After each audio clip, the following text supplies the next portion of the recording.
welcome to another episode of Creepy Stories. In today's episode, a dead body is found, a story about a cell phone exorcism, and lastly, a creepy old man in a cold room that appears to be woefully evil.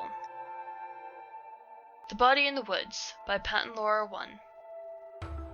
A few years ago, I was walking through the woods off the beaten track a bit, and I smelled this really overpowering sweet smell. Being nosy, I pulled back the undergrowth to have a look and found a dead body. The guy had clearly been there a while and wasn't looking great, all swollen and green and black with various runny bits. The local wildlife had also been dying well for a few days. I called the police, who told me to wait with the body until they arrived. Being in the middle of nowhere, it took a while for them to arrive. And it got dark. And I was just sat there, in the dark, with him. For a long time. It turned out he had committed suicide. For a long time afterwards, I had dreams about him, and he would talk to me, and not nice things. Mainly about how he was angry I had disturbed his resting place, and he wanted me to kill myself. Probably just my imagination, but all pretty disturbing at the time. He still turns up in my dreams from time to time, and no doubt will be tonight, after typing this. The second story, How I Accidentally Haunted My Neighbor, by Errant-Rogue. So first off, this is my first post.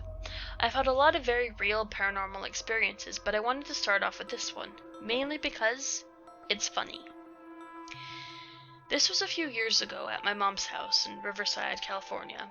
For some reason still unknown to me, my cell phone had an issue, only at her house, where it would drop into calls of random people.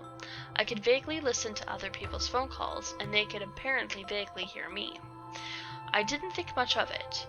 You could still hear your own calls just fine, and I thought it was funny.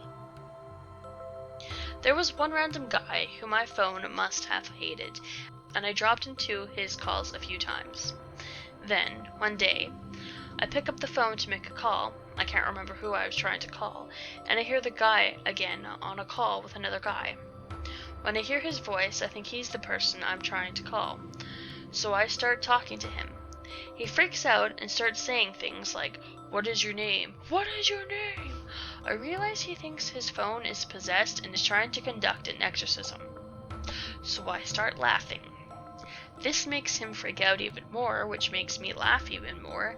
He goes into full exorcist mode, and I'm trying to talk to him through my laughter, which must have made it even worse.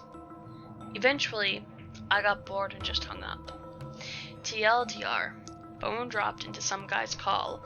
He thought his phone was possessed, and I laughed at him while he tried to exorcise me. The third and final story.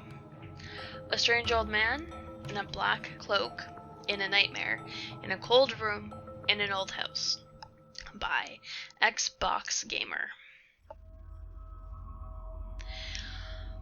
When I was a kid, my family and I moved to the countryside. For the first 4 years we lived in a small town, which was fine, and we eventually moved quite literally to the middle of nowhere. It was this one-street town with like 4 houses.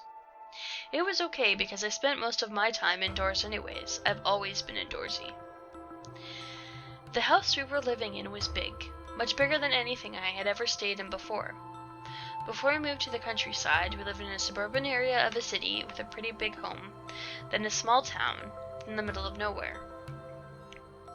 Most of the bedrooms were upstairs, but there was one downstairs. Every time you went in it, it was cold. When I say cold, I mean it felt like ice. You could always see your breath. So, as a rule, I stayed out of there. The rest of the house was awesome. My brothers, sisters, and I had a pretty cool time living there, but I started getting horrible feelings whenever I went near the cold room. My eyes would water like I was going to cry. I would get a sore chest. I always tried to keep myself calm by explaining to myself that it was just me. I got a sore chest because of my asthma. I had watery eyes because of some other reason I'm sure I found less than convincing.